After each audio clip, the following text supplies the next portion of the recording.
नमस्कार। लोक दर्पण पर आज प्रस्तुत है धारावाहिक कुलक्षणी नार की 36वीं कड़ी। इससे पहले आपने धारावाहिक की 35 कड़ियाँ देखी एवं पढ़ी। यदि आपको लोक दर्पण पर प्रसारित यह कहानी पसंद आई तो चैनल को लाइक, शेयर और सब्सक्राइब करना न भूलें, जिससे मैं हर रोज़ आपके लिए इस कहानी के नए नए भाग प्रकाशित कर सकूं। आइए सुनते हैं कहानी का अगला अंक।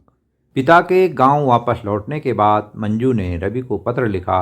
पत्र में उसने योजना की सफलता के लिए रवि को बधाई दी।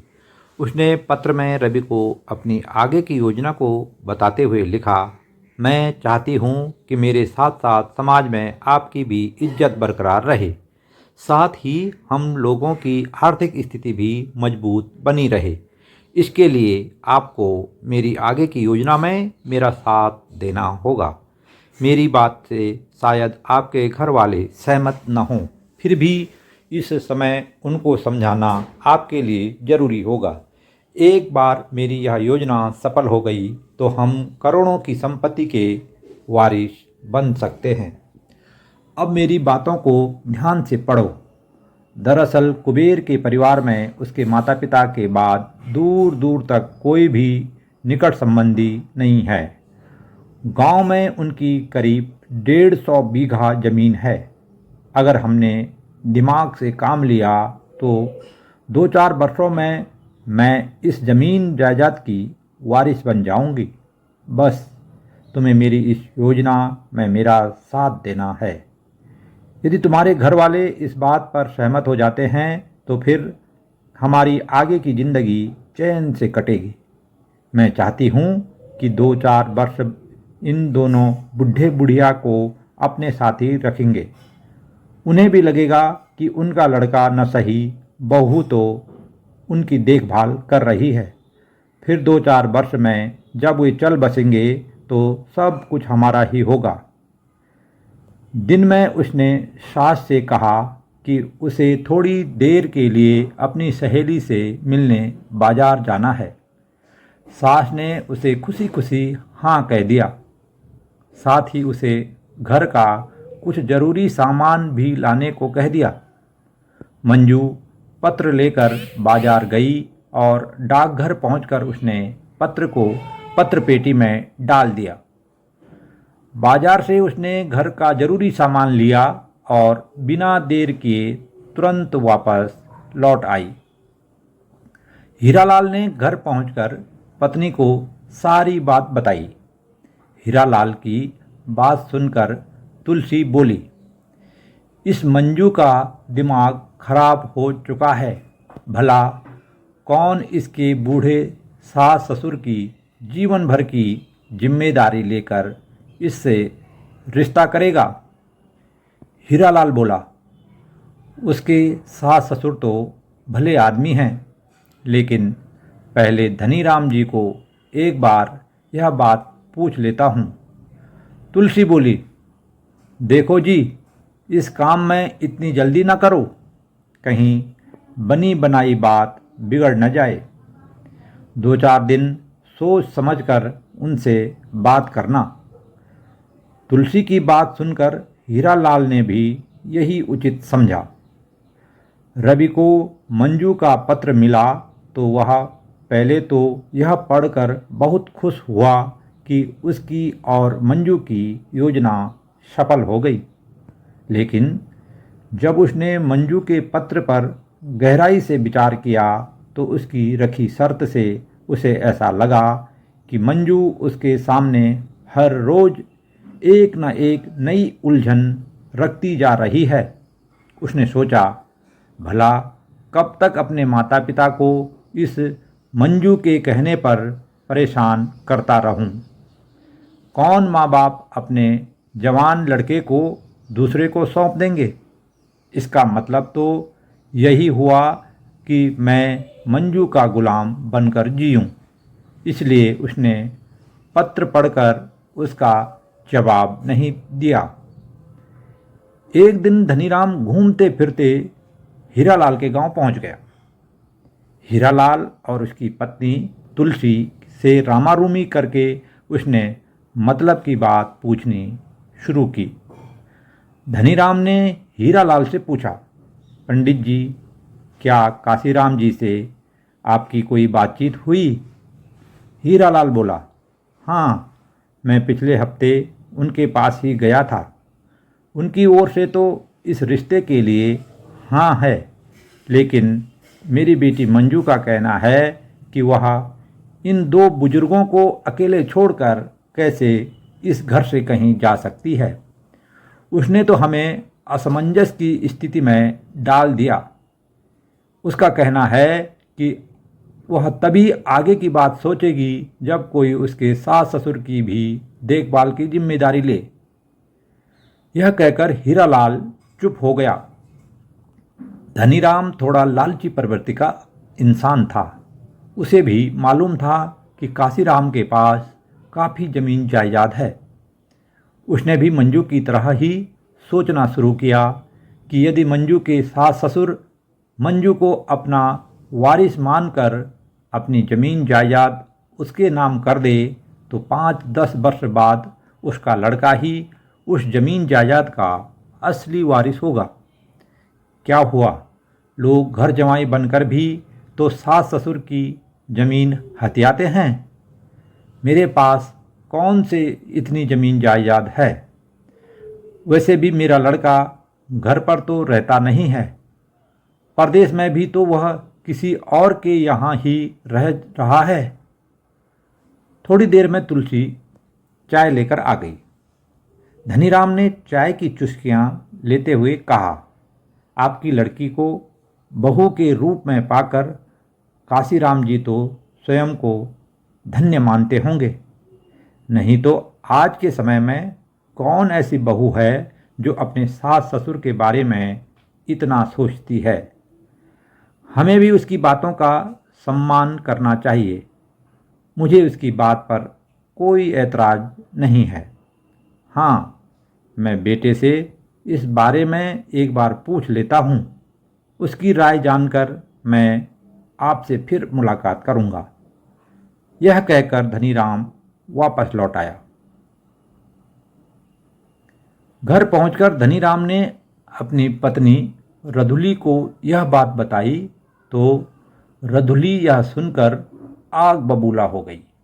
वह बोली, क्या मेरा लड़का आजीवन उस औरत का गुलाम बनकर जिएगा? अभी रिश्ता हुआ ही नहीं है और वह अभी से अपना अलग घर बसाने की बात करने लगी है। नहीं करना है हमें उस लोभी औरत से अपने लड़के का रिश्ता। धनीराम ने रधुली को समझाते हुए कहा, सोच ले सन्नी की इजा, फिर मत कहना कि मेरा जवान लड़का जोगी बन गया। अरे जोगी बनने से तो यही अच्छा है। बाकी पहले रवि की इच्छा भी पूछ लेते हैं।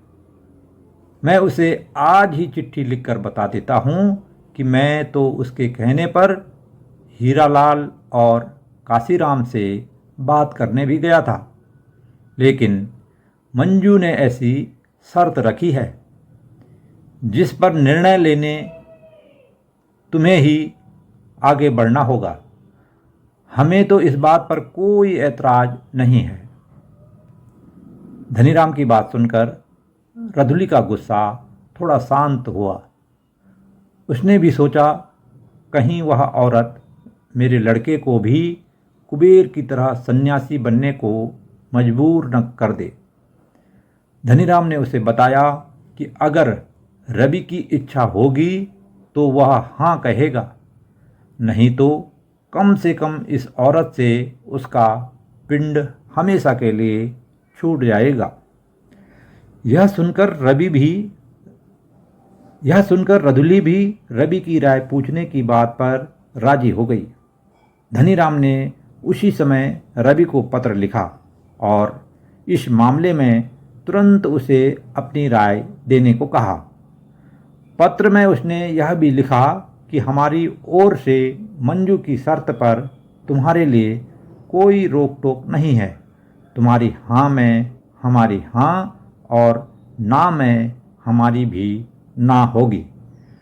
उसने पत्र पढ़कर रधुली को सुनाया और उसी दिन उसे पत्र पेटी में डाल आया। रवि मंजू के पिछले पत्र से बड़ा परेशान था। अब तक उसने मंजू के पत्र का कोई जवाब भी नहीं दिया था। तभी एक दिन उसे अपने पिता का पत्र मिल गया। पत्र पढ़कर उसे बहुत खुशी हुई। जिस बात को अपने माता पिता को लिखने में वह संकोच कर रहा था, उसके पिता ने उसे खुद वह काम करने की स्वीकृति दे दी।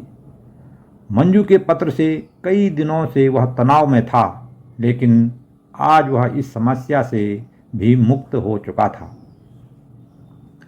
अब उसने यह बात पत्र द्वारा मंजू को बता दी कि उसके माता पिता उसकी बात मानकर इस रिश्ते के लिए तैयार हैं।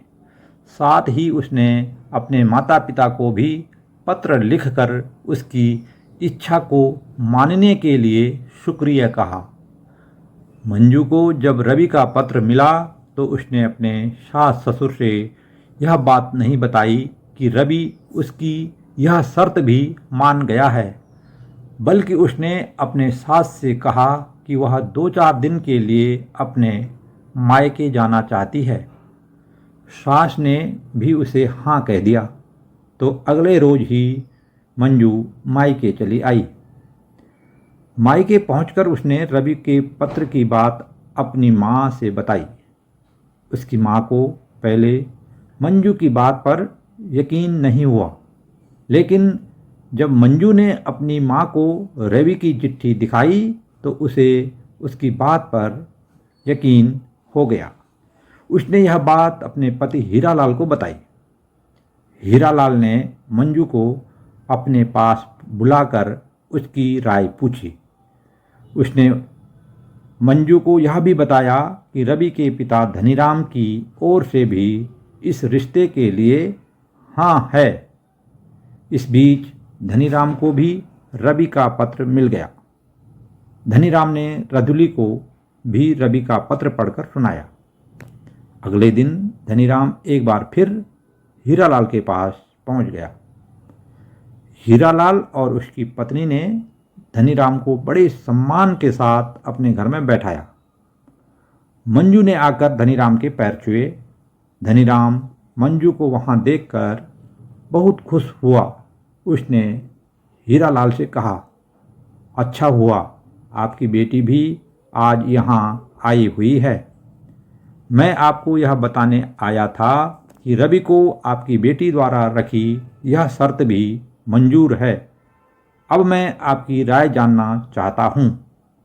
हीरालाल बोला, हमारी तरफ से तो हाँ है। अगले हफ्ते मंजू को ससुराल छोड़ने जाऊँगा तो काशीराम जी से भी आगे के प्रोग्राम के बारे में पूछ लूँगा। यदि आप अपने लड़के को भी एक बार घर बुलाकर काशीराम और उनकी पत्नी से मिलवा देते तो उनका भी शक शुबहा दूर हो जाता। काशीराम बोला, ठीक है, मैं रवि को कल ही चिट्ठी भेज देता हूँ। उसे भी घर से गए हुए 1 साल से अधिक समय हो गया है। मेरे हिसाब से अगले माह विजयदशमी के समय उसे घर बुलाता हूँ। अगर सब कुछ ठीक रहा तो विजयदशमी के दिन इन दोनों की शादी कर देंगे। हीरालाल ने भी धनीराम की बात पर हामी भर दी। अब तक मंजू ने दिन का भोजन तैयार कर लिया था। हीरालाल और तुलसी के कहने पर धनीराम ने आज हीरालाल के घर पर ही भोजन किया। भोजन करके धनीराम अपने गांव की ओर लौटने लगा। जाते समय उसने मंजू के हाथ में शिष्टाचार के रूप में एक लिफाफा पकड़ाते हुए कहा, ये रख लो बहू, आज से आप मेरे घर की बहू हो। यह कहकर धनीराम अपने गांव वापस लौट आया। ये थी धारावाहिक कहानी कुलक्षणी नार की 36वीं कड़ी। आपको कहानी कैसे लगी कमेंट में अवश्य लिखें, और यदि आपको लोक दर्पण पर प्रसारित कहानियाँ पसंद आए तो चैनल को लाइक, शेयर और सब्सक्राइब करना ना भूलें। धन्यवाद। जय हिंद।